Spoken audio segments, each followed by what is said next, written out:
Middle east അഥവാ മധ്യപൂർവേഷ്യ. ഇപ്പോൾ ലോകത്തെ ഏറ്റവും കൂടുതൽ സംഘർഷങ്ങൾ നടക്കുന്ന ഒരിടം.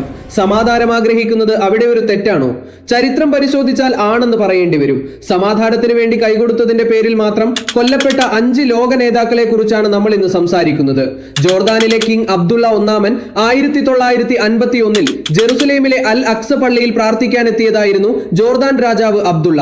ഇസ്രായേലുമായി സമാധാന ചർച്ചകൾക്ക് അദ്ദേഹം രഹസ്യമായി ശ്രമിച്ചിരുന്നു. ഒരു പലസ്തീൻ യുവാവാണ് പള്ളിക്കുള്ളിൽ വെച്ച് അദ്ദേഹത്തെ വെടിവെച്ചു കൊന്നത്.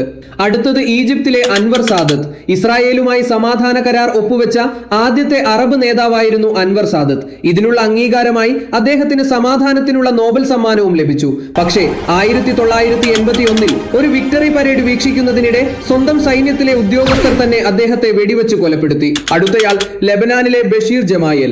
ലെബനനിലെ ആഭ്യന്തര യുദ്ധ സമയത്ത് ഉദിച്ചുയർന്ന നേതാവായിരുന്നു ബഷീർ ജമായൽ. ഇസ്രായേലുമായി സഹകരിച്ചു പോകാൻ അദ്ദേഹം ആഗ്രഹിച്ചിരുന്നു.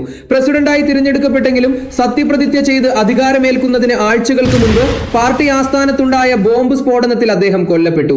നാലാമൻ ഇത്സാഖ് റാബിൻ.